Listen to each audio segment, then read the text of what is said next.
What's up guys, welcome back to another video. Today we're going to be talking about what the Mitsubishi Lancer Evolution is worth today, what it's going to be worth next year, and what it's going to be worth 10 to 20 years from now. So I did buy my Evo around 7 years ago, and I will be telling you guys how much I paid for mine towards the end of the video, but I did want to ask you guys what you paid for yours and where did you get it, just to kind of give everyone an insight in the comment section below as well. So I went ahead and made a list here. I did do my research, so you guys don't think I'm pulling this out of my behind. Now before we start, I did want to mention that I'm going to be talking about the Evo 8, 9, and 10, as that's the generations that we got in the United States since 2003. Okay, so let's talk about the production numbers. So I went in deep on the Evo forums and I found this thread where someone emailed Mitsubishi North America and they went ahead and responded with the production number. So we'll be posting a screenshot right here in the screen for you guys. The 2003 Evo 8, there was only 7,167 made. For the 2004 Evo 8, there was 1,254 made, and 263 RS models, which is basically the base model. For 2005,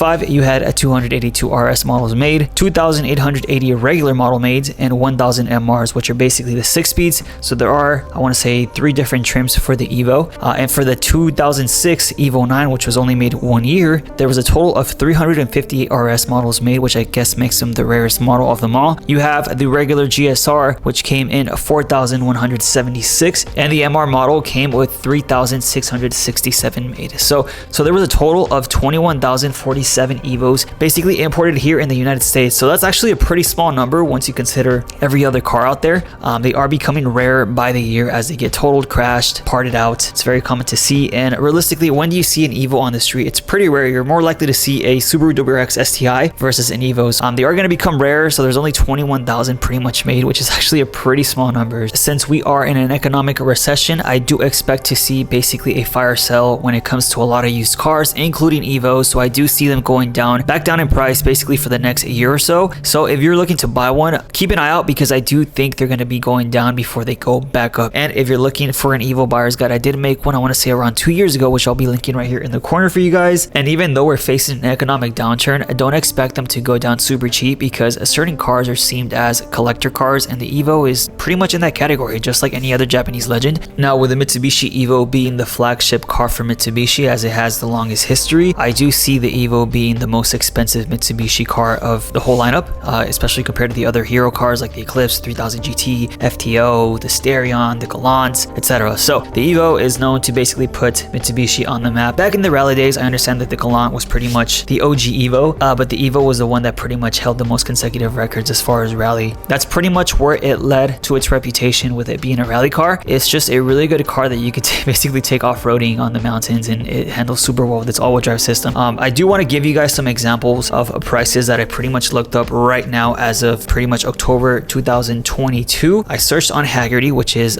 basically a collector car insurance company website. I went ahead and checked on Google websites. So when you search on Google, there's like Car Gurus, Edmunds, Carfax, all that stuff. Facebook Marketplace, so my local SoCal Facebook Marketplace, what they're worth here. I do recommend you to join the Facebook groups if you're trying to get an Evo for the cheapest amount of price possible, because that's where I tend to see them priced the lowest, because within the community, of course, we all know what they're worth, what they're basically being sold for. I do want to give you guys some examples. Let's start off with the most expensive. We do have Hagerty. So they do have a valuation tool where you could go in and pretty much input your car's information, your year, what trim. I'm going to go ahead and put a 2006 Mitsubishi Lancer Evolution GSR, which is what I have, which is basically the regular model, in Concours Edition, which is basically pristine, low miles, unmolested, $60,700, which is pretty insane. But when you compare it to other Japanese legends like the Super GTR, it's kind of up there in that range, right? So it's kind of expected. Excellent condition, $51,200. Good condition, which is what most of them are in, $28,800. And a fair condition, $14,700. So fair condition tends to be cars that need work, most likely with a blown engine or blown transmission. I do see them selling for this amount. We do have a 2004 Mitsubishi Lancer Evo 8 GSR, which is basically the regular model, sold for $61,950. So $62K. I do see them selling for that much. This is the one car that just feels so raw, and it's such a good driver's car. And I love the Evo. I do love the Evo platform, and I highly recommend it if you're really looking to buy one over like a Subaru WRX STI or something, because I don't know, man, there's just something about them that I can't explain unless you drive one. You'll understand as well. So let's go out here on cars.com, for example. So here we have a Evo 9 with 63,000 miles, $41,990. So $42K for an Evo 9 with 63,000 miles. You don't see that with any regular used car. If that's actually quite an insane price, but that just goes to show where the Evos are going. So we have a gray Evo 9 here for $54,990 with 51,000 miles. So these low mile ones are fetching a lot of money. They're pretty much up there in the 50, 60K right now. Here I see another Evo 9 with 94,000 miles selling for 42K, 70,000. This one's selling for 29. That's actually a really good deal. It's gray with white wheels. It's an MR. I'm gonna go ahead and pull up my local Facebook marketplace out here in SoCal. So I see a 2005 Mitsubishi 8 MR for 21,000 miles. It has 137,000 miles. A 2014 Evo 10 go for $35,000 with the 70,000 miles. Okay. I see a 2006 Evo 9 with 194,000 miles for 23.4K. So that just goes to show that at the end of the day, I don't really think miles matter too much for a lot of people, because people just want to build an Evo. They're not really looking to get an Evo with low miles, because at the end of the day, they could just rebuild it, go fully built, modify it at their own taste. As long as the chassis is good, I think you should be okay. I don't really think the miles are too much of a hassle for a lot of people. I see a 2003 Evo 8 for 25,500. I do see an Evo here for 10,700. So it's a graphite gray Evo 9, super clean. Of course, no engine, no transmission. So it's basically a shell. So that just goes to show that a shell is pretty much going for 10K, which is actually pretty common in the Facebook groups. And what I do recommend is for you to join your local Facebook group. I do see here one in SoCal Evo parts for sale, a 2005 Evo RS, which is basically the base model. So it's the black door handles, doesn't have power windows, basically no radio. It's as basic as you can get it. These are actually pretty popular for like the drag racing guys, because you have the lightest Evo possible you can get with the least amount of options, and these are quite popular to modify for extensive builds. So he seems to have 69,000 original miles, brand new OEM short block for Mitsubishi, ARP head studs, he has cams. Okay, he has a forward facing kit, so this thing's highly modified. He's selling it for basically 30K. Even in the Evo Facebook groups, you're gonna find them from like 22 to 32K right now. So it's quite insane how much these are going for nowadays.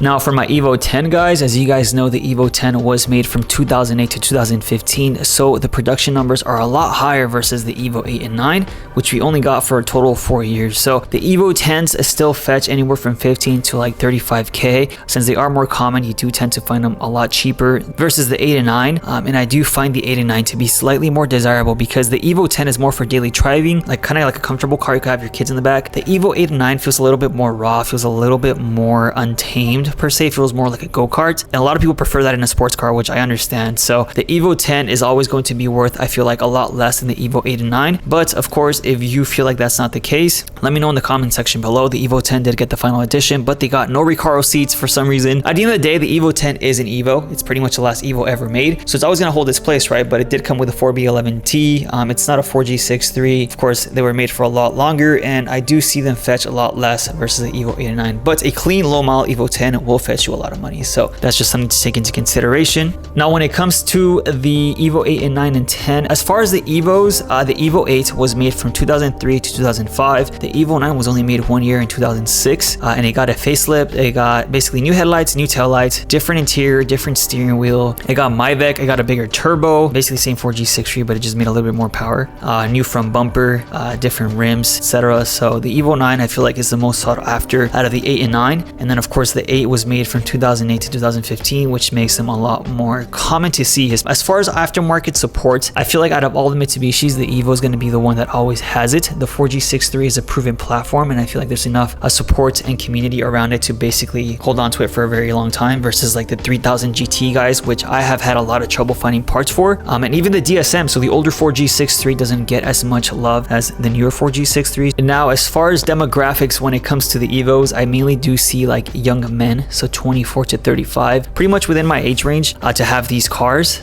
They're not so cheap to acquire, so if you're young, it's going to be kind of hard to get one, but I do see the younger men, pretty much young men with high testosterone, to have these cars. So that just goes to show, versus like the 3000 GT guys that tend to be a little bit older. I mean, obviously not everyone, but from what I've seen, it tends to be like older men that have the 3000 GT platform. And when it comes to DSM, it's very split. So you either have a really young kid, because they're so cheap to acquire, you have a super young kid in high school, which was me when I got my Eclipse, or you see an old school DSMer with a fully built 6-bolt with a big turbo, you know, dragging 10s at the track. So now my thoughts on prices for the coming years. I do believe we're gonna have a fire sale for them in, you know, the next year or so. As far as prices, I don't see them going slowing down too much, maybe just a little bit. So it might be a good idea to hop on one soon. But as far as like the next 5 to 10 years, I don't know, man. They're gonna be up there with the Supras one day. I do believe that because this is the one Mitsubishi that I continuously see rising right next to the GTR, the RX-7, the Supras, and it's not falling too far behind. So just like the Supras went up to over 100K, just like the GTRs are going over 100K, the Evos are gonna get there maybe a little bit later, but they're gonna get there, you know, within the next 5 years for sure. So they might be a lot less affordable later down the line. So if you can get one now, man, I definitely would recommend it. Now, as far as what I paid for mine in 2015, I got it at a dealership down here in Orange County for $21,500. This is 2015. So back then, it would actually be considered a little bit more expensive because back then you could find the Evos for like around 17K or so.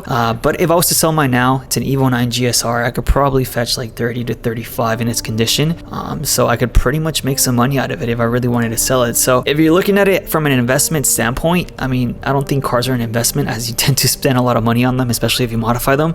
It's something that's always going to hold its value. I don't see them tanking down to like $4,000 or $5,000 so you'll lose all your money. Now, I do think it's a good time machine as far as money goes, and I feel like you'll always be able to get your money back as long as you keep it in good working conditions. So you guys let me know what you guys thought about the price points for the Evos. I'm interested to see what you guys have to say about this because, of course, I'm not the only one that's seen this. I'm sure a lot of you guys have a lot of inputs for us to see. Anyways, if you're looking to buy an Evo, I'll go ahead and post an Evo buyer's guide right here in the corner for you guys. Hope you guys enjoyed the video. Make sure you like, comment, subscribe, and I'll see you on next week's vlog.